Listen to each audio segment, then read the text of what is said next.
fly, to swim, to dive into the fire. I knew I couldn't do this in the film, because in the film I wanted to have the benefit of the real human actor and the facial expressions and the nuances that an actor can give.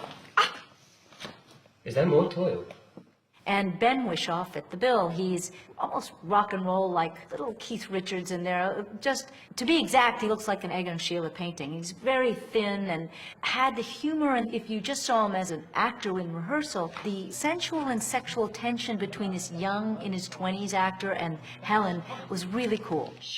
And finally, into a cloven time, within which rift, imprisoned, thou didst painfully remain a dozen years. We were rehearsing in London because I had to see what would be the natural relationship. When would they have physical contact? What would be those human moments? Because, of course, Shakespeare writes a spirit with unbelievable human emotions.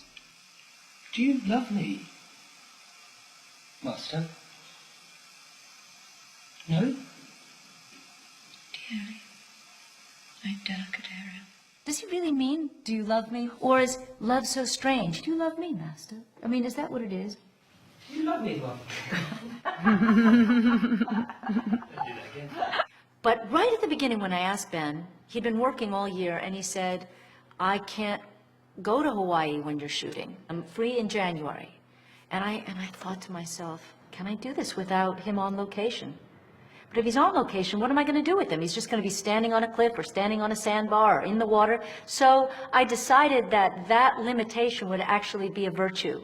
Later, with green screen, I'll make Ariel be there. So we allowed tremendous freedom with her ability to look like this or look around, and I would know later we would have to make Ariel move. So there was a lot of complications. Brave spirit! And one of my favorite scenes is the two of them in a two-shot. He looks like he's underwater. This technique was developed by a wonderful photographer, Brian Oglesby, whose photographs I had seen in a magazine on the airplane. I called him up and I asked him if he would collaborate with us. We had a giant piece of glass that had about 2 or 3 inches of water. The glass had a frame and it was floating. That's beautiful. Look, when she just disappeared into darkness. Yeah. And we had a rear projection screen at an angle over the glass, projecting skies or trees or nature that would make a reflection on the water.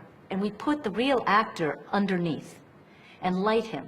And Helen was not very comfortable, but she was on a diving board with her face over the water, and we could be in a two-shot over her shoulder. And what that allowed was that the refractions of the water would break up Ben's face.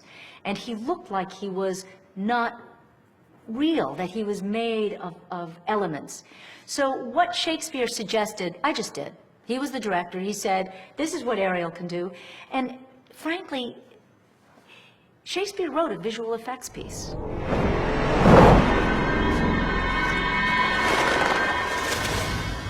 A lot of this we did with makeup and props. The harpy, he's completely black teeth and giant black wings, and he looks like he's made of oil.